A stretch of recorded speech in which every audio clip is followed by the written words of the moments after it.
let's take a new look at New Riff.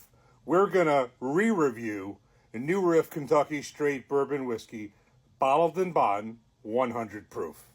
I say re-review because we have reviewed this once before and have had it a couple of times. I did a review on this, kind of a sample just like this, way back, much earlier in my TikTok journey. And, you know, I was okay with it. In the time I had before, I probably liked it even less. A lot of people really, really like this bottle.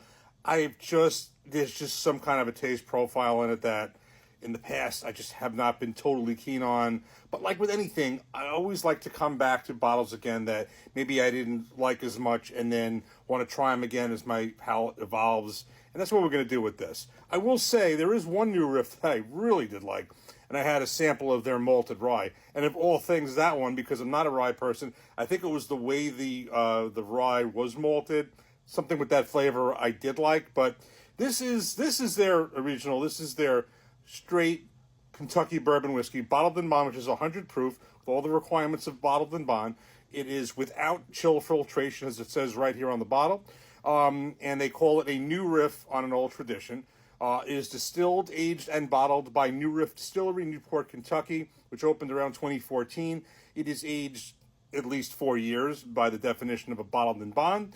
Mash bill is 65% corn, 30% rye, 5% malted barley, so that is a relatively high rye bourbon. And the deal with this distillery is they didn't release their own distilled whiskey until they were able to qualify it as a bottled in bond. So basically, I guess they were sourcing stuff originally, and they really did not release their own distilled whiskey until they were able to get something that was at least 4 years, and 4 years as bottled in bond, and until they were able to release it and qualify it as a bottled in bond. So that's when they started to release their own distillate.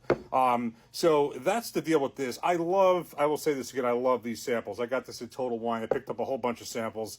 I'm going to have some other reviews of other stuff that's not even bourbons and whiskeys, and I love that because, as with this, still not sure I want to buy a whole bottle of this, but I want to kind of retry it as a sample. Let's give it another shot, and maybe our opinion might be different this time. Here we go. Okay, so we got to pour it up. We're going to do it like we never did this before. Going to keep an open mind like it's the first time we're tasting this. Again, it's probably only been 2 times well spread out, so let's see what we got. The nose, it's funny. If I didn't know better, I would almost think for a second on the nose it was a wheated bourbon because I'm getting that cinnamon that I often get from some wheated bourbons, but it's not. It's clearly a high rye bourbon. I'm not really sure if I'm getting any rice spice on that. All right, let's go right into the taste. Cheers.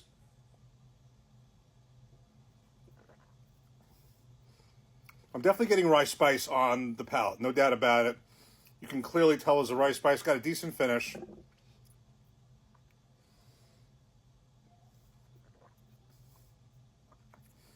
A heavy dose of rice spice. Really nice legs on the glass, I will say that. Definitely coating the glass, lines down the side of it, so there's definitely an oily mouthfeel in here.